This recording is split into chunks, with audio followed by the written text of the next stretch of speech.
चलिए देखिए, आज हम लोग समझने वाले हैं कोरोजन ये होता क्या है। तो देखिए, कोरोजन वो होता है, मेटल्स को खाने वाली प्रोसेस होती है, मेटल्स को गलाने वाली प्रोसेस होती है, मेटल्स को जो है बर्बाद करने वाली प्रोसेस होती है कोरोजन। ऐसे समझ, है ना। लेकिन कैसे मेटल्स ऐसे कैसे बर्बाद जाते हैं? वो एटमॉस्फेरिक एयर और मॉइस्चर जो है, एटमॉस्फेरिक एयर और मॉइस्चर से जब मेटल्स रिएक्शन करता है,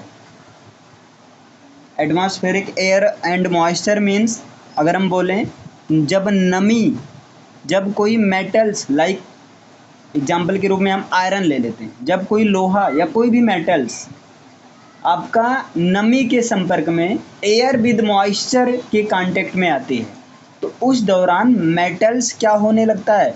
लॉस होने लगता है ना। मेटल्स पर जंक लगना शुरू हो जाता है, तो यही प्रोसेस क्या कहलाती है? कोरोजन का।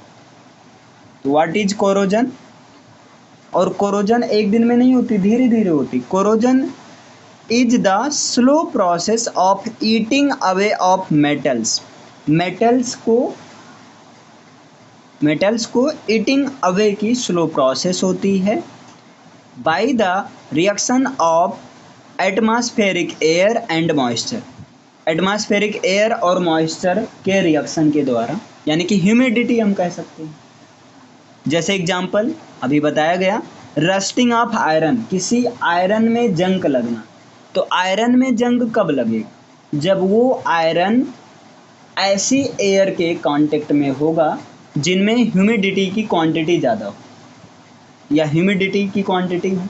जैसे अभी आप किसी आयरन को पानी में फेंक दो, कुछ दिन के बाद उसमें जंग लग जाता है ना। तो कोई भी मेटल्स, खासकर आयरन, तो आयरन का एटमॉस्फेरिक और मॉइस्चर के रिएक्शन के फलस्वरूप वहाँ पर उसका रस्टिंग होना शुरू हो जाता है, जंग लगना शुरू हो जाता है। और जब जंग लगता है तो वो क्या करता है? उसको ईटिंग करने लगता है, यानी कि आयरन को खत्म करने लगता है। क्लियर? अगर किसी लोहे में जंग लगा, आप जंग हटा देते हो तो लोहे का वेट पहले से कम हो जाएगा। डन। जैसे एग्जाम्पल की बात किया जाए, रस्टिंग ऑफ आयरन, है ना। आयरन में रस्ट होना मीन्स आयरन में जंग लगना। दूसरा, टर्निशिंग ऑफ सिल्वर। जैसे आप ध्यान से समझिएगा, जैसे आयरन के जो वेस्ट होने की प्रोसेस को, आयरन के लॉस होने की प्रोसेस को रस्टिंग कहते हैं, वैसे सिल्वर के केस में इसको टर्निशिंग कहा जाता है, टार्निशिंग कहते हैं। क्लियर? और formation of green coating covered of copper. इसी तरह कॉपर पर, जैसे देखिए आयरन पर क्या होता है? ब्लैक कोटिंग कवर टाइप होता है, रस्टिंग। सिल्वर में इसी प्रोसेस को टार्निशिंग कहते हैं। और बेटा कॉपर में क्या होता है? Green coating cover type formation होने लगता है ना। ETC, मतलब इस प्रकार से हर एलिमेंट्स का क्या होता है? कोरोजन होता रहता है। तो इतना समझ में आया कोरोजन क्या है।